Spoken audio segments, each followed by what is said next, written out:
irsens is for integrated sensing platform for gases and liquids in the near and mid-infrared range.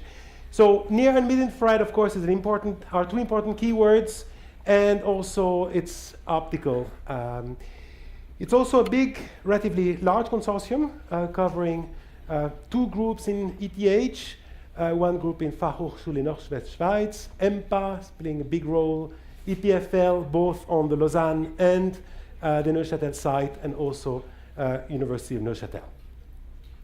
So the idea here is that we basically have sensing needs, and what we are addressing in this project is the sensing of small molecules like CO, CO2, NO, NOx, and so on, for both environmental and medicine type of application. And here what we're targeting are sensors that really have to be sensitive and selective. But at the same time, we would like to make them in a way that they could be portable and also low power dissipation. But obviously for us, it's very important that we actually can have truly quantitative information. So for that, infrared spectroscopy is a very good technique. The idea behind optical spectroscopy is the following. We have those small molecules, and as you may know, they behave like little mechanical oscillators.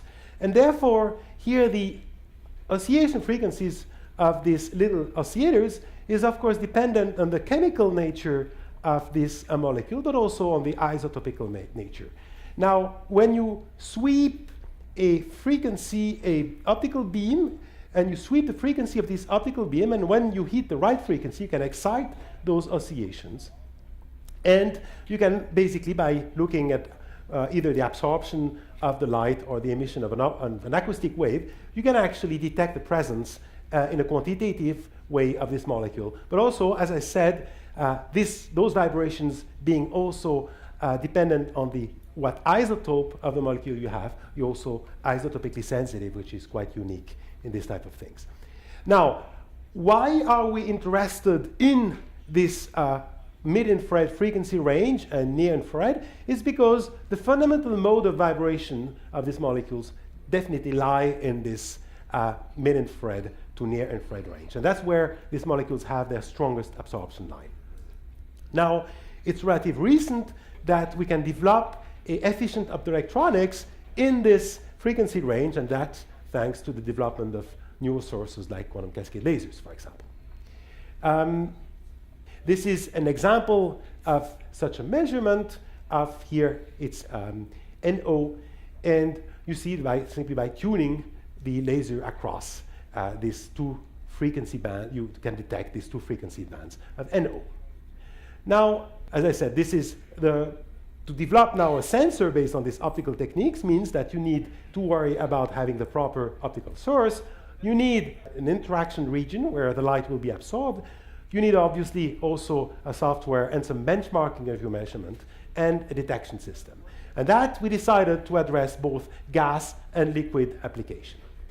To help us focus, we selected two pilot applications, one which is a CO2 isotope ratio, and that was meant for respiration monitoring of plants, environment, but also a medical application. And the other application for the liquid, we focused on the detection of cocaine in saliva, and the idea here is for drug testing in sport events and also, of course, law enforcement. But I really want to stress that the idea is to develop generic a really true platform, which then allows you to use the same elements and the same architectures to detect many, many other chemicals for other applications.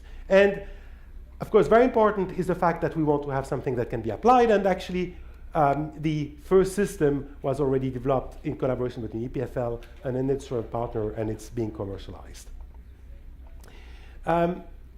The measurement of in gases, the block diagram for the gas sensor, you have as I said, a laser, then you would need a interaction cell where the light can be absorbed, and then a detector. Now, compared to the standard system, what we really want to have is something that where we could have a low production cost in large volume in all the parts. And it's useless to focus on having a very cheap laser if your cell is man-made and cannot be manufactured.